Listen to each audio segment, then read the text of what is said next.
Don Quijote de la Mancha de Miguel de Cervantes Saavedra.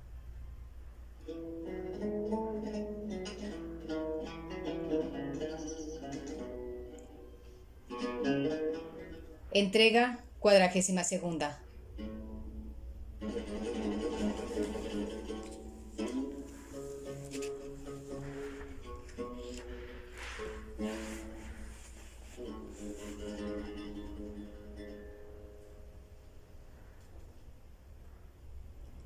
Capítulo 26, donde se prosigue la graciosa aventura del titiritero con otras cosas en verdad harto buenas.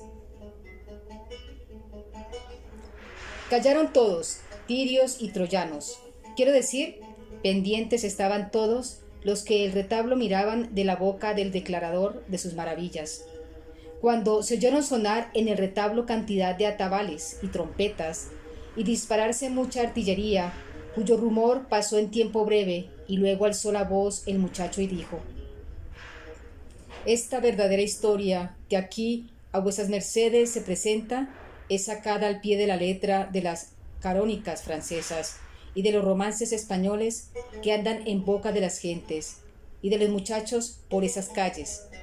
Trata de la libertad que dio el señor don Gaiferos a su esposa Melisendra, que estaba cautiva en España, en poder de moros, en la ciudad de Sansueña, que así se llamaba entonces la que hoy se llama Zaragoza. Y vean vuestras mercedes allí cómo está jugando a las tablas don Gaiferos, según aquellos que se cantan. Jugando está a las tablas don Gaiferos, que ya de Melisendra está olvidado.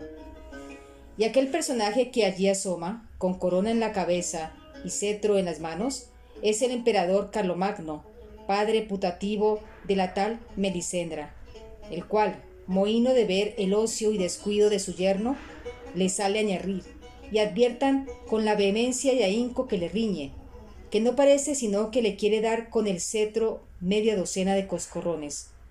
Y aún hay autores que dicen que se los dio, y muy bien dados, y después de haberle dicho muchas cosas acerca del peligro que corría su honra en no procurar la libertad de su esposa, dicen que él dijo: Harto os he dicho, miradlo. Miren vuestras mercedes también cómo el emperador vuelve las espaldas y deja despachado a don Gaiferos, el cual ya ven cómo arroja, impaciente de la cólera, lejos de sí el tablero y las tablas, y pide apriesa las armas, y a don Roldán, su primo, pide prestada su espada Durindana, y como don Roldán no se la quiere prestar, ofreciéndole su compañía en la difícil empresa en que se pone, pero el valeroso enojado no lo quiere aceptar. Antes, dice que él solo es bastante para sacar a su esposa, si bien estuviera metida en el más hondo centro de la tierra. Y con esto se entra a armar, para ponerse luego en camino. Vuelvan vuestras mercedes los ojos a aquella torre que allí aparece, que se presupone que es una de las torres del Alcázar de Zaragoza, que ahora llaman Aljafería. Y aquella dama que en aquel balcón aparece, vestida a lo moro, es la sin par Melisendra, que desde allí muchas veces se ponía a mirar el camino de Francia, y puesta la imaginación en París y en su esposo, se consolaba en su cautiverio. Miren también un nuevo caso que ahora sucede, quizás no visto jamás. ¿No ven aquel moro que, callandico y pasito a paso, puesto el dedo en la boca, se llega por las espaldas de Melisendra? Pues miren cómo le da un beso en mitad de los labios y la priesa que ella se da a escupir, y a limpiárselos con la blanca manga de su camisa, y cómo se lamenta y se arranca de pesar sus hermosos cabellos, como si ellos tuvieran la culpa del maleficio. Miren también cómo aquel grave moro que está en aquellos corredores es el rey Marsilio de Sansueña, el cual, por haber visto la insolencia del moro, puesto que era un pariente y gran privado suyo, le mandó luego prender y que le den 200 azotes, llevándole por las calles acostumbradas de la ciudad, con chilladores delante y embaramiento detrás. Y veis aquí donde salen a ejecutar la sentencia, aun bien apenas no habiendo sido puesta en ejecución la culpa, porque entre moros no hay traslado a la parte, ni a pruebas y estate, como entre nosotros. Niño mío, dijo con voz alta a esta sazón don Quijote, seguid vuestra historia en línea recta y no os metáis en las curvas o transversales, que, para sacar una verdad en limpio, menester son muchas pruebas y repruebas. También dijo maese Pedro desde dentro, muchacho, no te metas en dibujos, sino haz lo que ese señor te manda, que será lo más acertado. Sigue tu canto llano, y no te metas en contrapuntos que se suelen quebrar los sotiles. Yo lo haré así, respondió el muchacho y prosiguió diciendo, esta figura que aquí parece a caballo, cubierta con una capa gascona, es la misma de don Gaiferos, a quien su esposa, ya vengada del atrevimiento del enamorado moro, con mejor y más sosegado semblante, se ha puesto a los miradores de la torre, y habla con su esposo, creyendo que es algún pasajero, con quien pasó todas aquellas razones y coloquios de aquel romance que dicen, caballero, si a Francia ides, por Gaiferos preguntar. Las cuales no digo yo ahora, porque de la prolijidad se suele engendrar el fastidio. Basta ver cómo don Gaiferos se descubre, y que por los ademanes alegres que Melisendra hace se nos da a entender que ella le ha conocido, y más ahora que vemos se descuelga del balcón, para ponerse en las ancas del caballo de su buen esposo. Mas ay, sin ventura, que si le ha sido a una punta del faldallín de uno de los hierros del balcón, y está pendiente en el aire, sin poder llegar al suelo. Pero veis cómo el piadoso cielo socorre en las mayores necesidades, pues llega don Gaiferos, y sin mirar si se rasgará o no el rico faldellín, hace de ella, y mal su grado la hace bajar al suelo, y luego, de un brinco, la pone sobre las ancas de su caballo. A horcajadas como hombre, y la manda que se tenga fuertemente y le eche los brazos por las espaldas, de modo que le cruce del pecho, porque no se caiga, a causa que no estaba la señora Melisendre acostumbrada a semejantes caballerías. Veis también cómo los relinchos del caballo dan señales que van contento con la valiente y hermosa carga que lleva en su señor y en su señora. Veis cómo vuelven las espaldas y salen de la ciudad, y alegres y regocijados toman de París la vía. Vais en paz, oh, par sin par de verdaderos amantes.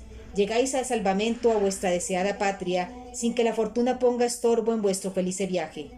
Los ojos de vuestros amigos y parientes os vean gozar en paz tranquila los días, que los de Néstor sean que os quedan de la vida. Aquí alzó otra vez la voz maese Pedro y dijo, llaneza, muchacho, no te encumbres, que toda afectación es mala. No respondió nada al intérprete, antes prosiguió diciendo, no faltaron algunos ociosos ojos, que lo suelen ver todo, que no viesen la bajada y la subida de Melisendra, de quien dieron noticia al rey Marsillo, el cual mandó luego tocar el alarma. Y miren con qué priesa, que ya la ciudad se hunde con el sol de las campanas que en todas las torres de las mezquitas suenan.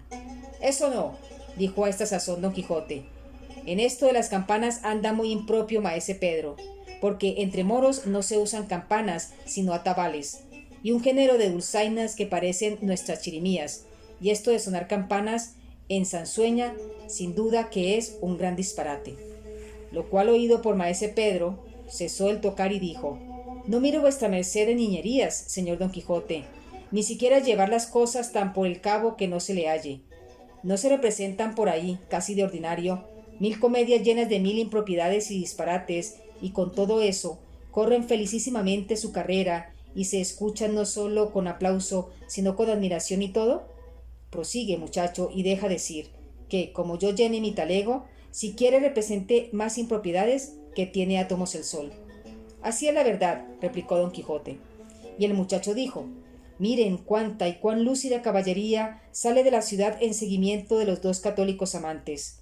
Cuántas trompetas que suenan, cuántas dulzainas que tocan, y cuántos atabales y atambores que retumban. Témome que los han de alcanzar y los han de volver atados a la cola de su mismo caballo, que sería un horrendo espectáculo. Viendo y oyendo, pues, tanta morisma y tanto estruendo, don Quijote parecióle ser bien dar ayuda a los que huían, y levantándose en pie, en voz alta dijo, no consentiré yo en mis días y en mi presencia se le haga superchería a tan famoso caballero y a tan atrevido enamorado como don Gaiferos. Deteneos, malnacida canalla, no le sigáis ni persigáis, sino conmigo sois en la batalla. Y, diciendo y haciendo, desenvainó la espada, y de un brinco se puso junto al retablo, y con acelerada y nunca vista furia comenzó a llover cuchilladas sobre la titiritera morisca, derribando a unos, desquebazando a otros, estropeando a este, destrozando a aquel, y entre otros muchos, tiró un altibajo tal que si maese Pedro no se abaja, se encoge y agazapa, le cercenará la cabeza con más facilidad que si fuera hecha de masa de mazapán. Daba voces maese Pedro diciendo: «Deténgase vuestra merced, señor Don Quijote, y advierta que estos que derriba, destroza y mata no son verdaderos moros, sino unas figurillas de pasta. Mire, pecador de mí, que me destruye y echa a perder toda mi hacienda». Mas no por esto deja de menudear Don Quijote cuchilladas, mandobles, tajos y reveses como llovidos. Finalmente, en menos de 2 credos, dio con todo el retablo en el suelo, hechas pedazos y desmenuzadas todas sus jarcias y figuras. El rey Marsilio, mal herido, y emperador Carlomagno, partida la corona y la cabeza en 2 partes. Alborotóse el senado de los oyentes, huyóse el mono por los tejados de la ventana, temió el primo, acobardóse el paje, y hasta el mismo Sancho Panza tuvo pavor grandísimo, porque, como él juró después de la posada la borrasca, jamás había visto a su señor con tan desatinada cólera. Hecho pues el general destrozo del retablo, sosegóse un poco Don Quijote y dijo: «Quisiera yo tener aquí delante en este punto todos aquellos que no creen, ni quieren creer, de cuánto provecho sean en el mundo los caballeros andantes. Miren, si no me hallara yo aquí presente, que fuera del buen don Gaiferos y de la hermosa Melisandra, a buen seguro que esta fuera ya la hora que los hubieran alcanzado estos canes y les hubieran hecho algún desaguisado. En resolución, viva la andante caballería sobre cuantas cosas hoy viven en la tierra».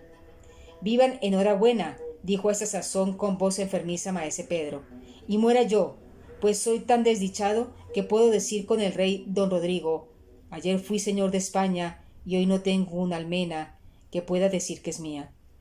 No ha media hora, ni aun un mediano momento, que me vi señor de reyes y de emperadores, llenas mis caballerizas y mis cofres, y sacos de infinitos caballos y de innumerables galas. Y ahora me veo desolado y abatido, pobre y mendigo, y sobre todo sin mi mono, que a fe que primero que le vuelva a mi poder me han de sudar los dientes. Y todo por la furia mal considerada de este caballero, de quien se dice que ampara pupilos y endereza tuertos, y hace otras obras caritativas, y a mí solo ha venido a faltar su intención generosa, que sean benditos y alabados los cielos, allá donde tienen más levantados sus asientos. En fin, el caballero de la triste figura había de ser aquel que había de desfigurar las mías». Enternecióse Sancho Panza con las razones de maese Pedro y díjole: «No llores, maese Pedro, ni te lamentes, que me quiebras el corazón, porque te hago saber que es mi señor Don Quijote tan católico y escrupuloso cristiano, que si él cae en la cuenta de que te ha hecho algún agravio, te lo sabrá y te lo querrá pagar y satisfacer con muchas ventajas. Con que me pague el señor Don Quijote algunas partes de las hechuras que me ha deshecho, quedaría contento, y su merced aseguraría su conciencia, porque no se puede salvar quien tiene lo ajeno contra la voluntad de su dueño y no la restituye». «Así es», dijo Don Quijote, «pero hasta ahora yo no sé que tenga nada vuestro, maese Pedro». «¿Cómo no?», respondió maese Pedro. «Y estas reliquias que están por este duro y estéril suelo, ¿quién las esparció y aniquiló, sino la fuerza invencible de ese poderoso brazo? ¿Y cuyos eran sus cuerpos sino míos? ¿Y con quién me sustentaba yo sino con ellos? Ahora acabo de creer», dijo a este punto Don Quijote, «lo que otras muchas veces he creído, que estos encantadores que me persiguen no hacen sino ponerme las figuras como ellas son delante de los ojos, y luego me las mudan y truecan en lo que ellos quieren. Real y verdaderamente os digo, señores, que me oís, que a mí me pareció todo lo que aquí ha pasado, que pasaba al pie de la letra, que Melisandra era Melisandra, don Gaiferos, Marsilio, Marsilio, y Carlomagno, Carlomagno. Por eso se me alteró la cólera, y por cumplir con mi profesión de caballero andante, quise dar ayuda y favor a los que huían, y con este buen propósito hice lo que habéis visto. Si me ha salido al revés, no es culpa mía, sino de los malos que me persiguen. Y con todo esto, de este mi yerro, aunque no ha procedido de malicia, quiero yo mismo condenarme en costas. Vea, maese Pedro, lo que quiere que las figuras deshechas, y que yo me ofrezco a pagárselo luego, en buena y corriente moneda castellana. Inclinósele maese Pedro, diciéndole: no esperaba yo menos de la inaudita cristiandad del valeroso Don Quijote de la Mancha, verdadero socorredor y amparo de todos los necesitados y menesterosos vagabundos. Y aquí el señor Ventero y el gran Sancho serán medianeros y apreciadores, entre vuestra merced y mí, de lo que valen o podrán valer las ya deshechas figuras.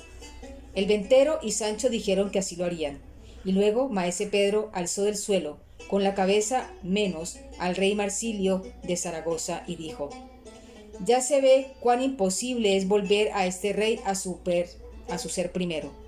Y así me parece, salvo mejor juicio, que se me dé por su muerte, fin y acabamiento 4 reales y medio.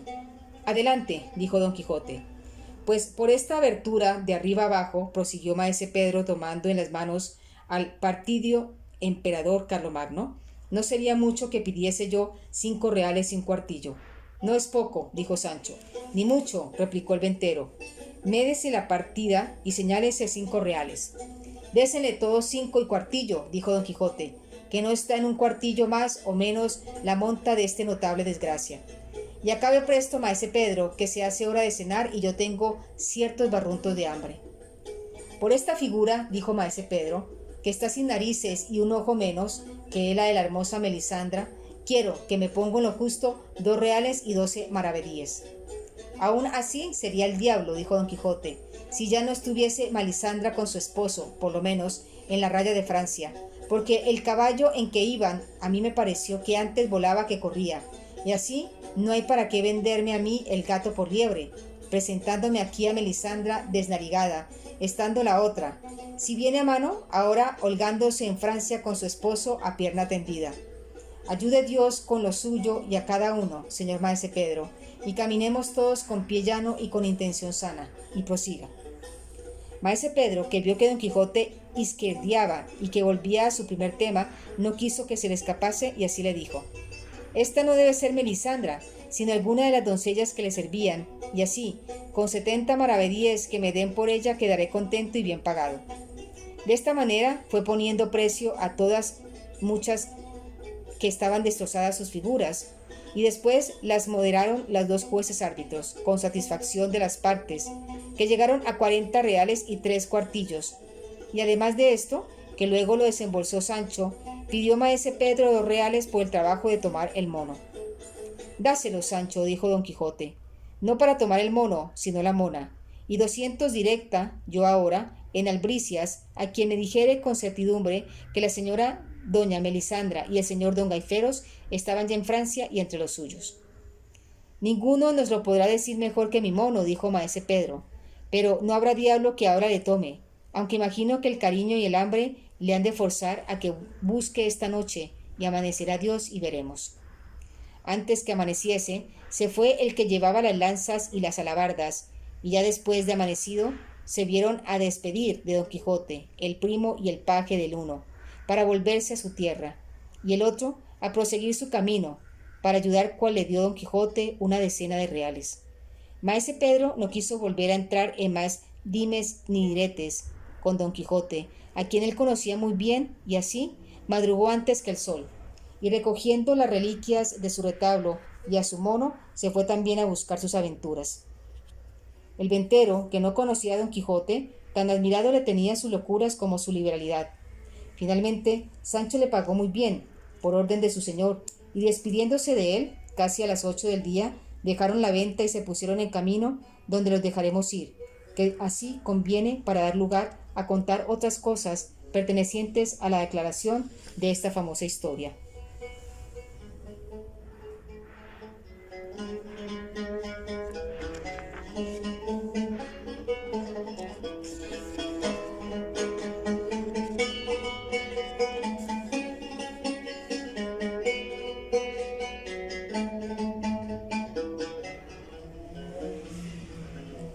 Capítulo 27, donde se da cuenta quiénes eran maese Pedro y su mozo, con el mal suceso que Don Quijote tuvo en la aventura del rebuzno, que no la acabó como él quisiera y como lo tenía pensado. Entra Cide Hamete, coronista de esta grande historia, con estas palabras en este capítulo. Juro como católico cristiano, a lo que su traductor dice que el jurar Cide Hamete como católico cristiano, siendo el moro, como sin duda lo era, no quiso decir otra cosa sino que, así como el católico cristiano cuando jura o debe jurar, verdad, y decirla en lo que dijere, así él la decía, como si jurara como cristiano católico, en lo que quería escribir de Don Quijote, especialmente en decir quién era Maese Pedro y quién el mono adivino que traía admirados todos aquellos pueblos con sus adivinanzas. Díese, pues, que bien se acordará el que hubiere leído la primera parte de esta historia de aquel Gines de Pasamontes, a quien, entre otros galeotes, dio libertad Don Quijote en Sierra Morena. Beneficio que después le fue mal agradecido y peor pagado de aquella gente maligna y mal acostumbrada. Este Gines de Pasamonte, a quien Don Quijote llamaba Geniecillo de Parapilla, fue el que hurtó a Sancho Panza el rucio, que, por no haberse puesto él como ni el cuándo en la primera parte, por culpa de los impresores, ha dado en qué entender a muchos que atribuían a poca memoria del autor la falta de imprenta. Pero, en resolución, Gines le hurtó, estando sobre él durmiendo Sancho Panza, usando de la traza y modo que usó Brunelo, cuando, estando Sacipriante sobre Albraca, le sacó el caballo de entre las piernas, y después le cobró Sancho, como se ha contado. Este Gines, pues, temeroso de no ser hallado de la justicia, que le buscaba para castigarle de sus infinitas bellaquerías y delitos, que fueron tantos y tales, que él mismo compuso un gran volumen contándolos, determinó pasarse al reino de Aragón y cubrirse el ojo izquierdo, acomodándose al oficio de titiritero, que esto y el jugar de manos lo sabía hacer por extremo. Sucedió, pues, que de unos cristianos ya libres que venían de Berbería compró aquel mono, a quien enseñó que, en haciéndole cierta señal, se lo subiese en el hombro y le murmurase o le pareciese al oído. Hecho esto, antes que entrase en el lugar donde entraba con su retablo y mono, se informaba en el lugar más cercano, o de quién el mejor podía, qué cosas particulares hubiesen sucedido en tal lugar, y a qué personas. Y llevándolas bien en la memoria, lo primero que hacía era mostrar su retablo, el cual unas veces era de una historia y otras de otra, pero todas alegres y regocijadas y conocidas. Acabada la muestra, proponía las habilidades de su mono, diciendo al pueblo que adivinaba todo lo pasado y todo lo presente, pero que en lo que de porvenir no se daba ni maña. Por la respuesta de cada pregunta pedía 2 reales, y de algunas hacía barato, según tomaba el pulso a los preguntantes. Y como tal vez llegaba a la casa de quienes él sabía los sucesos de los que en ella moraban, aunque no le preguntasen nada por no pagarle, él hacía la seña al mono, y luego decía que le había dicho tal y tal cosa, que venía de molde con lo sucedido. Con esto cobraba crédito inefable, y andábase todos tras él.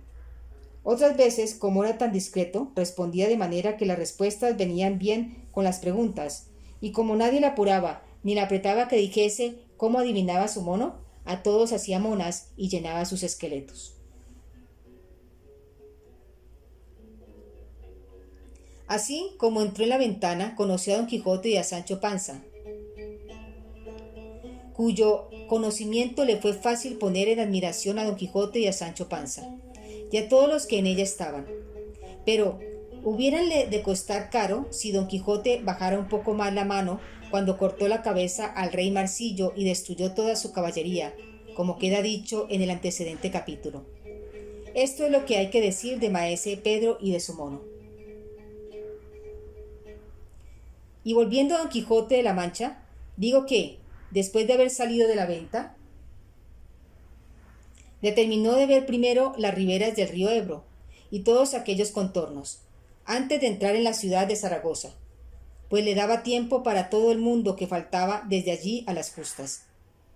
Con esta intención siguió su camino, por el cual anduvo 2 días sin acontecerle cosa digna de ponerse en escritura, hasta que al tercero, al subir de una loma, oyó un gran rumor de atambores, de trompetas y arcabuces.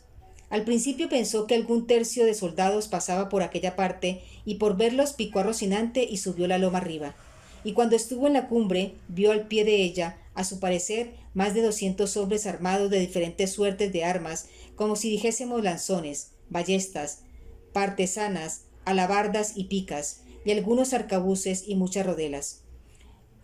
Bajó del recosto y acercóse al escuadrón, tanto que distintamente vio las banderas, juzgó de los colores y notó las empresas que en ellas traían, especialmente una que en un estandarte o jirón de blanco venía, en el cual estaba pintado muy al vivo un asno como un pequeño sardesco, la cabeza levantada, la boca abierta y la lengua de afuera, en acto y postura como si estuviera rebuznando.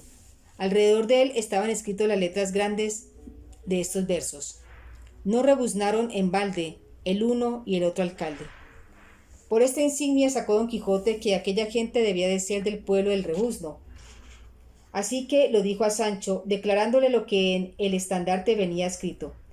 Díjole también que el que les había dado noticia de aquel caso se había errado en decir que los regidores habían sido los que rebuznaron, pero que, según los versos del estandarte, no habían sido sino alcaldes, a lo que respondió Sancho Panza: Señor, en eso no hay que reparar, que bien puede ser que los regidores que entonces rebuznaron viniesen con el tiempo a ser alcalde de su pueblo, y así se puedan llamar con entrambos títulos, cuanto más que no hace el caso a la verdadera historia de ser los rebuznadores alcaldes o regidores, como ellos una por una hayan rebuznado, porque tan a pique están de rebuznar un alcalde como un regidor.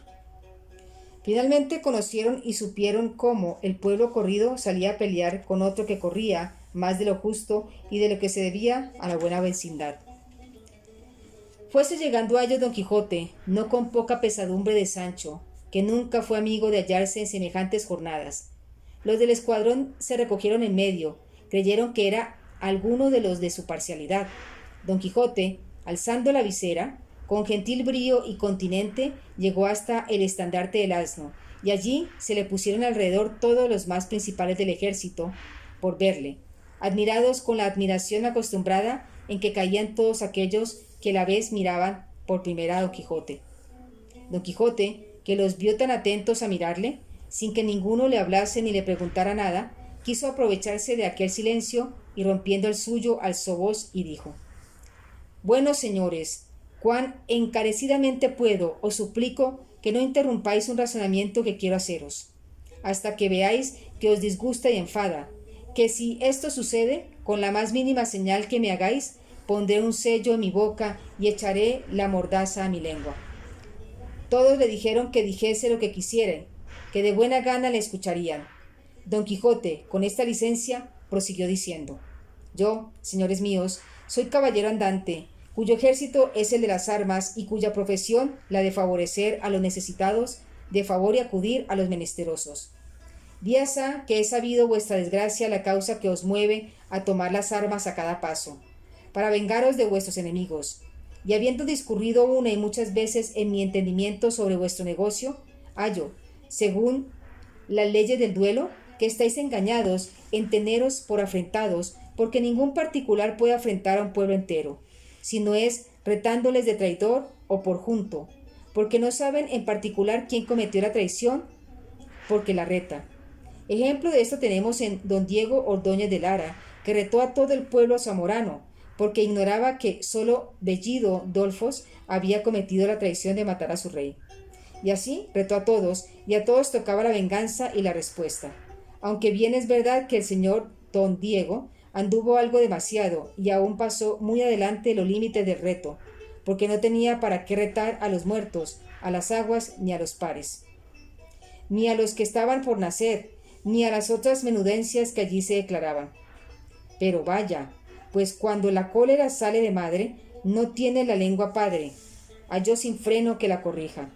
Siendo pues esto así, que uno solo no puede afrentar a reino, provincia, ciudad, república ni pueblo entero, que quede en limpio que no hay para qué salir a la venganza del reto de la falta afrentada. Pues no lo es, porque bueno sería que se matasen a cada paso los del pueblo de la Reloja, con quien se los llama, ni los calzoreros, berenjeneros, vallenatos, jaboneros, ni los de otros nombres y apellidos que andan por ahí en boca de los muchachos y de gente de poco más o menos. Bueno, sería por cierto que todos estos insignes pueblos se corriesen y vengasen y anduviesen continuo hecha las espaldas zarcabuches a cualquier pendencia, por pequeña que fuese. No, no, ni Dios le permita o quiera. Los varones prudentes, las repúblicas bien concertadas, por 4 cosas han de tomar las armas y desenvainar las espadas, y poner a riesgo sus personas, vidas y haciendas. La primera, por defender la fe católica. La segunda, por defender su vida, que es de ley natural y divina. La tercera, en defensa de su honra, de su familia y hacienda. La cuarta, en servicio de su rey, en la guerra justa. Y si le quisiéramos añadir la quinta, que se puede contar por segunda, es en defensa de su patria. A estas 5 causas, como capitales, se pueden agregar algunas otras que sean justas y razonables y que obliguen a tomar las armas, pero tomarlas por niñerías y por cosas que antes son de risa y pasatiempo que de afrenta, parece que quien las toma carece de todo razonable discurso. Cuanto más que el tomar venganza injusta, que justa no puede haber alguna que lo sea, va derechamente contra la santa ley que profanamos, en la cual se nos manda que hagamos bien a nuestros enemigos y que amemos los que nos aborrecen. Mandamiento que, aunque parece algo dificultoso de cumplir, no le es sino para aquellos que tienen menos de Dios que del mundo, y más de carne que de espíritu. Porque Jesucristo, Dios y hombre verdadero, que nunca mintió, ni pudo ni puede mentir, siendo legislador nuestro, dijo que en su yugo era suave y su carga divina, y así que nos había de mandar cosa que fuere imposible el cumplirla. Así que, mis señores, vuesas mercedes están obligadas por reyes divinas y humanas a sosegarse. El diablo me lleve, dijo a esta sazón Sancho entre sí, si este mi amo no es tólogo, y si no lo es, que lo parece como un huevo a otro. Tomó un poco de aliento don Quijote y viendo que todavía le prestaban silencio, quiso pasar adelante en su plática, como pasara si no se pudiere en medio de la agudeza de Sancho, el cual, viendo que su amo se detenía, tomó la mano por él, diciendo: Mi señor Don Quijote de la Mancha, que un tiempo se llamó el Caballero de la Triste Figura y ahora se llama el Caballero de los Leones, es un hidalgo muy atento, que sabe latín y romance como un bachiller, y en todo cuanto trata y aconseja, procede como muy buen soldado, y tiene todas las leyes y ordenanzas de lo que llaman el duelo de la uña, y así no hay más que hacer sino dejarse llevar por lo que él dijere, y sobre mí si lo errasen. Cuanto más que ellos está dicho que es necesidad correr por solo oír un rebuzno, que yo me acuerdo, cuando muchacho, que rebuznaba cada y cuanto que se me antojaba, sin que nadie me fuese a la mano, y con tanta gracia y propiedad que, en rebuznando yo, rebuznaban todos los sanos del pueblo, y no por eso dejaba de ser hijo de mis padres, que eran honradísimos, y aunque por esta habilidad era envidiado de más de 4 de los estirados de mi pueblo, no se me daba los ardites. Yo, porque se ve que digo verdad, esperen y escuchen, que esta ciencia es como la del nadar, que una vez aprendida, nunca se olvida. Y luego, puesta la mano en las narices, comenzó a rebuznar tan reciamente que todos los cercanos valles retumbaron. Pero uno de los que estaban junto a él, creyendo que hacían burla de ellos, alzó un varapalo que en la mano tenía y dióle tan golpe con él, que sin ser poderoso a otra cosa, dio con Sancho Panza en el suelo. Don Quijote, que vio tan mal parado a Sancho, arremetió al que le había dado con la lanza sobre la mano, pero fueron tantos los que se pusieron en medio que no fue posible vengarle. Antes, viendo que llovía sobre él un nublado de piedras y que le amenazaban 1000 encaracadas ballestas y no menos cantidad de arcabuces, volvió las riendas a Rocinante y a todo lo que su galope pudo. Se salió de entre ellos, acomodándose de todo corazón a Dios, que de aquel peligro le librase, temiendo a cada paso no le entrase alguna bala por las espaldas y le saliese al pecho, y a cada punto recogía el aliento por ver si le faltaba. Pero los del escuadrón se contentaron con verle huir sin tirarle. A Sancho le pusieron sobre su jumento, apenas vuelto en sí, y le dejaron ir tras su amo, no porque él tuviese sentido para regirle, pero el rucio siguió la huella de Rocinante, sin el cual no se hallaba un punto. Alongado, pues, don Quijote, buen trecho, volvió la cabeza y vio que Sancho venía, y atiéndole, viendo que ninguno le seguía. Los dos del escuadrón se estuvieron allí hasta la noche, y por no haber salido a la batalla sus contrarios, se volvieron a su pueblo, regocijados y alegres, y si ellos supieran la costumbre antigua de los griegos, levantaran en aquel lugar y sitio un trofeo.